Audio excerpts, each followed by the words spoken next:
ओडिशा का कोणार्क सूर्य मंदिर साल 1903 में मंदिर के मुख्य दरवाजे को अचानक रेत और बालू से पूरी तरीके से ढक कर बंद कर दिया गया। इस घटना को करीबन 118 साल बीत गए, परंतु आज तक भारत सरकार ने इस दरवाजे को नहीं खोला। जब आप कोणार्क मंदिर में जाएंगे तो आपको मंदिर का मुख्य द्वार बंद दिखाई देगा। इस मंदिर का वैभव और रहस्य इस मंदिर के बीचों बीच मुख्य दरवाजे के अंदर मौजूद है। कोणार्क मंदिर में कई रहस्य हैं, जैसे कि ये मंदिर अधूरा है। ये मंदिर सैकड़ों सालों से रेत में दफन था। इस मंदिर के ऊपर 52 टन का एक चुंबक लगा था। इस मंदिर को बनाने वाले एक कारीगर ने आत्महत्या कर ली थी। इस मंदिर में रात के वक्त नर्तकियों की नाचने की आवाजें आती है। ऐसे कई रहस्य हैं इस मंदिर के बारे में, जिसे अगर आप सुनेंगे तो आपके होश उड़ जाएंगे। लेकिन फिर भी एक सवाल है जो बार बार मन में उठता है कि इतने प्रयास के बाद भी भारत सरकार बार बार कोणार्क मंदिर के मुख्य दरवाजे को खोलने का निर्णय क्यों बदल देती है। सूर्य मंदिर के रहस्यों के बारे में बहुत कुछ छुपाया गया है। इस मंदिर को भव्यता के कारण ही ये देश की सबसे बड़े 10 मंदिरों में गिना जाता है। कोणार्क का सूर्य मंदिर ओडिशा राज्य की पूरी शहर से लगभग 30 मील दूर नीले जल से लबरेज चंद्रभागा नदी के तट पर स्थित है। इस मंदिर को पूरी तरीके से सूर्य भगवान को समर्पित किया गया है।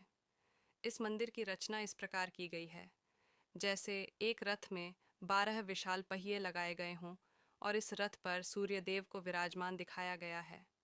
यहाँ मंदिर से आप सीधे सूर्य भगवान के दर्शन कर सकते हैं। मंदिर के शिखर से उगते और ढलते सूर्य को पूर्ण रूप से देखा जा सकता है। जब सूर्य निकलता है तो मंदिर से ये नज़ारा बेहद ही खूबसूरत दिखता है। ऐसा लगता है जैसे सूरज की निकली लालिमा ने पूरे मंदिर में लाल नारंगी रंग बिखेर दिया हो। वहीं मंदिर की आधार को सुंदरता प्रदान करते 12 चक्र साल के 12 महीनों को परिभाषित करते हैं और हर चक्र दिन के 8 शहरों को दर्शाते हैं। ये मंदिर 2 भागों में बना हुआ है, जिसमें से पहले भाग नट मंदिर में सूर्य की किरणें पहुंचती थीं और कहा जाता है कि कांच व हीरे जैसी धातु की रेस मंदिर की प्रतिमा पर परती थी। इस मंदिर की कलाकृति में इंसान, हाथी और शेर से दबा है, जो कि पैसे और घमंड का घोतक है और ज्ञानवर्धक भी है। पौराणिक कथा के अनुसार इस मंदिर के बारे में कहा जाता है कि श्री कृष्ण के पुत्र सांब को श्राप से कोढ़ रोग हो गया था। उन्हें आर्षिकटक ने इस श्राप से बचने के लिए सूरज भगवान की पूजा करने की सलाह दी थी। सांब ने मित्रवन में चंद्रभागा नदी सागर संगम पर कोणार्क में 12 वर्षों तक तपस्या की और सूर्यदेव को प्रसन्न किया। सूर्यदेव जो सभी रोगों की नाशक है, इनके रोग का भी अंत कर दिया, जिसके बाद सांब ने सूर्य भगवान का एक मंदिर का निर्माण करने का निश्चय किया। अपने रोग नाश के उपरांत चंद्रभागा नदी में स्नान करते हुए उन्हें सूर्यदेव की मूर्ति मिली। ये मूर्ति सूर्यदेव के शरीर की ही भाग से देवशिल्पी विश्वकर्मा ने बनाई थी।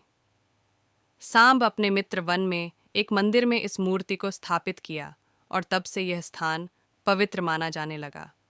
कोणार्क के बारे में ये भी कहा जाता है कि यहाँ आज भी नर्तकियों की आत्मा आती है। अगर कोणार्क के पुराने लोगों की माने तो आज भी यहाँ पर शाम को उन नर्तकियों के पायल की झंकार आपको सुनाई देगी, जो कभी यहाँ राजा के दरबार में नृत्य किया करती थी। इस मंदिर का निर्माण एक सैंडविच के तौर पर किया गया है, जिसके बीच में लोहे की प्लेट थे, जिस पर मंदिर के पिलर रुके हुए हैं।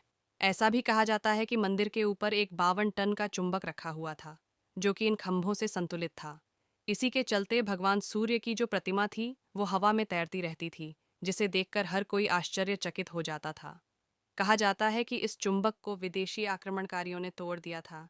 ऐसा भी कहा जाता है कि मंदिर के ऊपर रखे चुंबक के चलते समुद्र से गुजरने वाले जहाज, जो कि लोहे के बने होते थे, इस चुंबकीय क्षेत्र के चलते क्षतिग्रस्त हो जाते थे। इस कारण अपनी नाव को बचाने हेतु नाविक इस पत्थर को निकाल कर ले गए, जिससे मंदिर की दीवारों की सभी पत्थर संतुलन में थे।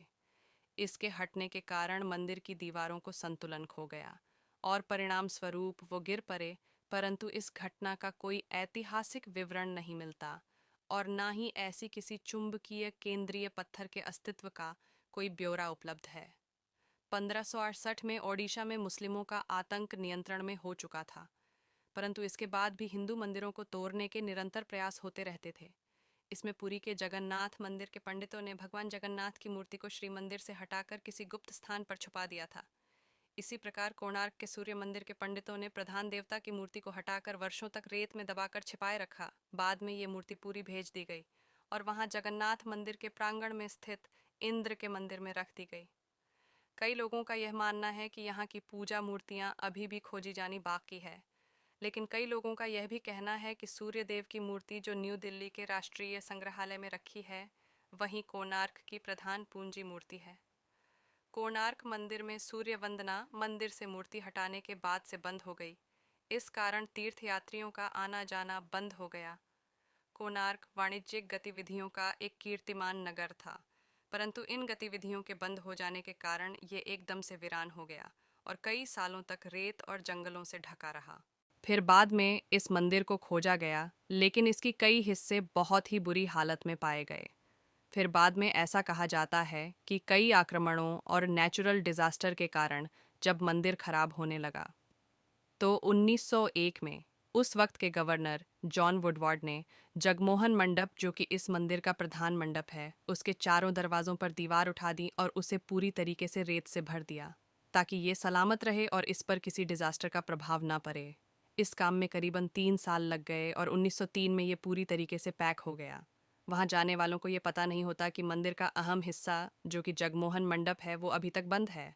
बाद में इसके अंदर के हिस्सों पर शोध कार्य आरंभ किया। कई बार लोगों के दर्शन हेतु इस मंदिर की मुख्य दरवाजों को खोलने की बात कही गई, परंतु 118 साल बीत गए और आज भी ये आलम है कि यह बंद है। न जाने कितनी ही बार इस मंदिर के मुख्य दरवाजों को खोलने का जिक्र हुआ, लेकिन बार बार आखिर में ये निर्णय बदल दिया गया। क्या सच में इस मंदिर को प्राकृतिक आपदा से बचाव के कारण ही बंद किया गया, या कोई और वजह थी? यह आज तक स्पष्ट नहीं हो सका।